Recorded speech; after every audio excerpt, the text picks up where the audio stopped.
Covid ಟೈಮಲ್ಲೂ ಕೂಡ ನೀವು ವ್ಯಾಕ್ಸಿನೇಷನ್ಗೆ ತುಂಬ ನೀವು ಇಲ್ಲಿ ಈ ಕ್ಷೇತ್ರದಲ್ಲಿ ತುಂಬ ಕೆಲಸ ಮಾಡಿದ್ರಿ, ನಿಮ್ಮನ್ನು ನೀವು ತೊಡಗಿಸ್ಕೊಂಡಿದ್ರಿ ಅದಕ್ಕೆ.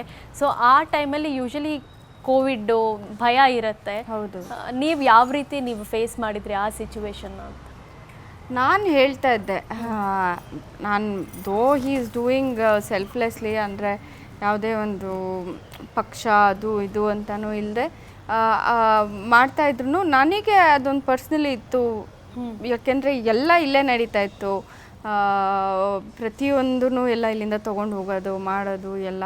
So I was little worried, ಬೇಕಾ ನೆಸೆಸರಿ ಇದೆಯಾ ಅಂತ ಇದ್ದೆ. ಬಟ್ ಅವರು ತುಂಬ, ನಾನು ಆ್ಯಕ್ಚುಲಿ ಅವರು ಅಂದರೆ ಒಬ್ಬ ಪಾಲಿಟಿಷಿಯನ್ ಆಗಿ ನಾನು ಒಂದು ಸೆಲ್ಫ್ಲೆಸ್ ಆಗಿ ಅವ್ರು ಯೋಚನೆ ಮಾಡ್ತಾರೆ ಅಂತ ನನಗೆ ಆ ಪರ್ಸ್ಪೆಕ್ಟಿವ್ ಆಫ್ ಜಗದೀಶ್ ಅವ್ರನ್ನ ನೋಡಿದ್ದೆ ನಾನು ಕೋವಿಡ್ನಲ್ಲಿ. ಅಲ್ಲಿ ತನಕ ನಾನು ತುಂಬ ಮೇಲ್ಮೇಲೆ ನೋಡ್ತಾ ಇದ್ದೆ ಅವ್ರ ಬಗ್ಗೆ, ಅಷ್ಟು ನನಗೆ ಇನ್ ಡೆಪ್ತಾಗಿ ಏನೂ ಗೊತ್ತಾಗ್ತಾ ಇರಲಿಲ್ಲ.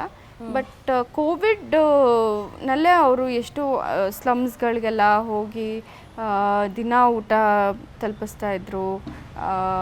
ಸೊ ಆ ಟೈಮ್ನಲ್ಲೇ ನಾನು ಅವ್ರನ್ನ ಅಷ್ಟು ಸೆಲ್ಫ್ಲೆಸ್ ಆಗಿ, ಓಕೆ ದೇರ್ಸ್ ಒಂದು different human being is there, ಏನೇ ಆಗಲಿ ಏನೋ ಒಂದು ಮಾಡಬೇಕು ಅಥವಾ ಒಂದು ಸರ್ವಿಸ್ ಓರಿಯೆಂಟೆಡ್ ಪರ್ಸನ್ ಥರ ಇರ್ಬೋದು, ಆ ಥರದ್ದೊಂದು ಅವ್ರ ಮೈಂಡಲ್ಲಿ ಇಷ್ಟು ಸೆಲ್ಫ್ಲೆಸ್ ಆಗಿದೆ ಅಂತ ನನಗೆ ಅರ್ಥ ಆಗಿದೆ ಅವಾಗ. ಸರ್, ಸದ್ಯ ರಾಜ್ಯ ರಾಜಕೀಯದಲ್ಲಿ ಈ ಕ್ಷೇತ್ರ ಏನಿದೆ ಸಾಕಷ್ಟು ಕಾಂಟ್ರವರ್ಸಿಗಳಿಗೆ ಕಾರಣ ಆಗ್ತಾ ಇದೆ.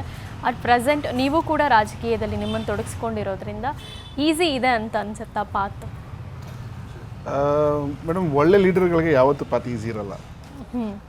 ಯಾರು ಅಡ್ಜಸ್ಟ್ಮೆಂಟ್ ಮಾಡ್ಕೊಂಡು ಹೋಗ್ತಾರೆ ಅವ್ರಿಗೆ ಪಾತ್ ಈಸಿ ಇರುತ್ತೆ. ಸೊ ನಮಗೆ ಶಾರ್ಟ್ ಕಟ್ಸ್ ಗೊತ್ತಿಲ್ಲ. ಸೊ ನಮ್ಗೆ ಗೊತ್ತಿರೋದೇ ಕಷ್ಟಪಟ್ಟು ನಿಷ್ಠೆಯಿಂದ ಕೆಲಸ ಮಾಡೋಂಥದ್ದು.